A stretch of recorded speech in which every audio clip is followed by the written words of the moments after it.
এটা খুবই ইম্পর্টেন্ট একটা মিটিং বাংলাদেশের জন্য, বাংলাদেশের সামনের পলিটিক্যাল বাস্তবতার জন্য। পলিটিক্যাল যে আমরা আগামীতে দেখছেন যে ইলেকশনের একটা ডেট দেওয়া হয়েছে এপ্রিলে, তো এই ডেমোক্রেটিক ট্রানজিশনের জন্য এই মিটিংটা খুবই ইম্পর্টেন্ট।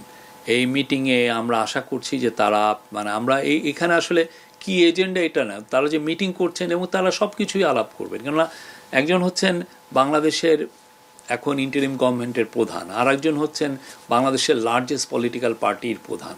তো তারা দুইজনের মধ্যে আলোচনা হবে এবং তারা অনেকগুলো সব কিছু নিয়ে আলোচনা করবেন এটা। এবং এটার প্রস্তুতি হিসেবে আজকে বিএনপির তরফ থেকে একজন অফিসিয়ালও এসেছিলেন, আমাদের সাথে উনি কথাও হয়েছে তাদের সাথে। তো কালকে আমরা আশা করছি যে 9টার মধ্যেই ওনারা আসবেন।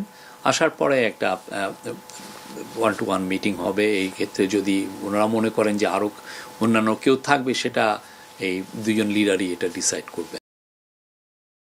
আজকে ঠিক 11টা 20-এ কিং চার্লসের সাথে আমাদের চিফ অ্যাডভাইজারের একটা ওয়ান একটা মিটিং হয়েছে। এটা একটা প্রাইভেট মিটিং ছিল, এটা ওনারা দুজনই ছিলেন ওই মিটিংয়ে। এবং সেই মিটিংয়ে বাংলাদেশের যে একটা বড় রকমের একটা যে ট্রানজিশন হচ্ছে সেগুলো নিয়ে কথা হয়েছে। আর আমাদের চিফ অ্যাডভাইজার কিং চার্লসকে জানিয়েছেন যে তারা কী কী রিফর্ম ইনিশিয়েটিভ নিয়েছেন, এই ইন্টারিম গভর্নমেন্ট কী কী রিফর্ম ইনিশিয়েটিভ নিয়েছে সেটা নিয়ে কথা হয়েছে। এবং কিং চার্লস যেহেতু প্রফেসর ইউনুসকে অনেক দিন থেকে চিনেন, তো সেই জন্য তাদের অনেক পুরনো অনেক ধরনের আলাপ হয়েছে। এটা 30 মিনিটসের মিটিং ছিল এবং খুবই সৌহার্দ্যপূর্ণ একটা মিটিং। এই মিটিংটা আমরা বলবো যে এই পুরো ট্যুরের এটা ছিল সবচেয়েতে আমরা বলবো যে সবচেয়ে ইম্পর্টেন্ট ইভেন্ট। এবং আজকে এই মিটিংয়ে পরে উনি, এটা 11টা 50-এ মিটিংটা শেষ হয়ে যায়, উনি ফিরে এসছেন। উনি আবার বিকেলের দিকে আবার বাকিংহাম প্যালেসে যাবেন। তখন কিং চার্লস তাকে যে King Charles the Third Harmony অ্যাওয়ার্ডটা দিবেন। এই অ্যাওয়ার্ডটা একটা রেয়ার অনার ওনার জন্য। বাংলাদেশের কনটেক্সটে এই সময়ে এইটা একটা বড় স্বীকৃতি, বাংলাদেশের মানুষ পুরো বাংলাদেশের জন্য এটা একটা বড় অনার।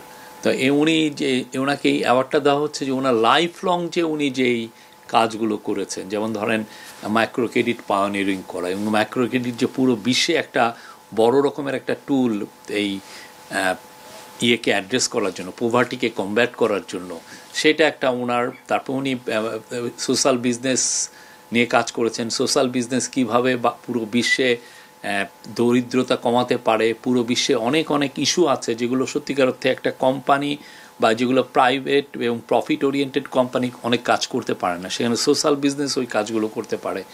সেইখানে ওনার এই সোশ্যাল বিজনেসের কনসেপ্ট প্লাস হচ্ছে উনি 3.0 নিয়ে কাজ করেছেন।